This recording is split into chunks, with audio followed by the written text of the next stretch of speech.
പാതിരാത്രിയാണ്. റസൂലിന്റെ വാതിൽ ഒരാൾ മുട്ടി. ആരാണ്? പതിഞ്ഞ സ്വരത്തിൽ മറുപടി വന്നു.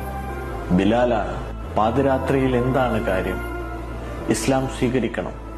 വെളിച്ചത്തിൽ റസൂലിന്റെ മുന്നിൽ വരാൻ വസ്ത്രമില്ലാതിരുന്ന ബിലാൽ വഴിയിൽ നിന്ന് കിട്ടിയ ചാക്ക് കൊണ്ട് നഗ്നത മറച്ച് കറുപ്പുള്ള എന്റെ മേനി രാത്രിയിൽ റസൂൽ കാണില്ലല്ലോ എന്ന് നിരീച്ചു വന്നതാണ്. റസൂൽ പറഞ്ഞു, ഇങ്ങോട്ട് ചേർന്നു നിൽക്കൂ ബിലാൽ. ചേർത്തു നിർത്തിയ ഒരു ആലിംഗനമാണ്. ബിലാൽ അതിനെക്കുറിച്ച് പറഞ്ഞത്, എന്റെ ഉമ്മ എന്നെ പ്രസവിച്ച ശേഷം ഒരു ശരീരവും എന്റെ ശരീരത്തെ ചേർത്തു നിർത്തിയിട്ടില്ലെന്നാണ്. വംശീയതയോട് ഇസ്ലാമിന്റെ നിലപാടാണത്. പാതിരാത്രിയാണ്. റസൂലിന്റെ വാതിൽ ഒരാൾ മുട്ടി. ആരാണ്? പതിഞ്ഞ സ്വരത്തിൽ മറുപടി വന്നു. ബിലാലാണ്.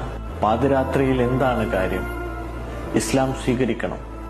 വെളിച്ചത്തിൽ റസൂലിന്റെ മുന്നിൽ വരാൻ വസ്ത്രമില്ലാതിരുന്ന ബിലാൽ വഴിയിൽ നിന്ന് കിട്ടിയ ചാക്ക് കൊണ്ട് നഗ്നത മറച്ച് കറുപ്പുള്ള എന്റെ മേനി രാത്രിയിൽ റസൂൽ കാണില്ലല്ലോ എന്ന് നിരീച്ചു വന്നതാണ്.